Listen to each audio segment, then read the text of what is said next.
Mabugso-bugso man ang ulan, maaga pa rin nagdatingan ang mga sasalubong sa bagong taon dyan sa Rizal Park sa Maynila. Inabangan dyan ang libreng concert bago ang countdown. At live mula sa Luneta, nasa frontline ng balitang yan si Maricel Halili. Maricel, kamusta ang pagdagsa ng mga tao dyan? Julius, patuloy pa nga rin dumarami ang mga tao dito sa Luneta para makiisa sa gagawing countdown para sa pagsalubong sa bagong taon.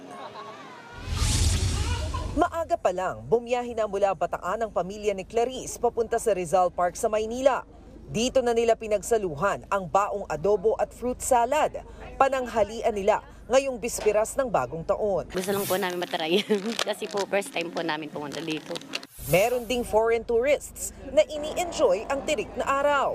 Because in our country is winter time now, it's very cold, and each year we come in tropical country in January months. End of December. Ang vendor naman na si Rico, isinama na ang kanyang mag-ina sa Luneta para diretso medianoche na pagkatapos magtinda.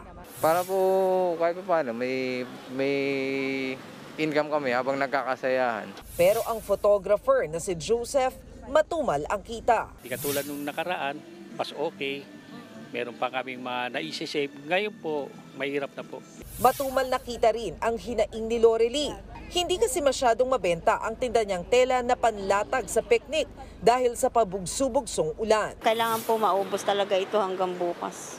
Paalala naman ng park management sa mga bibisita rito sa Luneta. I-practice po natin yung clean as you go, tapos itapon po natin yung mga basura natin sa tamang lalagyan.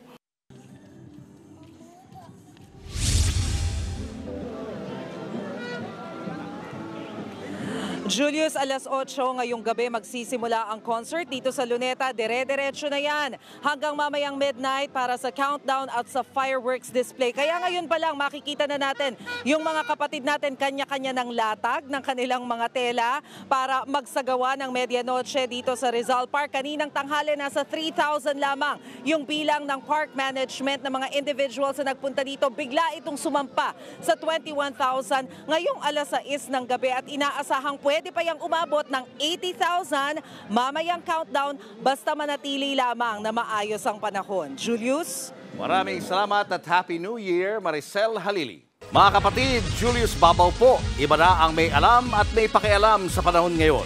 Para sa frontline ng mga balita, mag-follow at mag-subscribe sa social media pages ng News 5.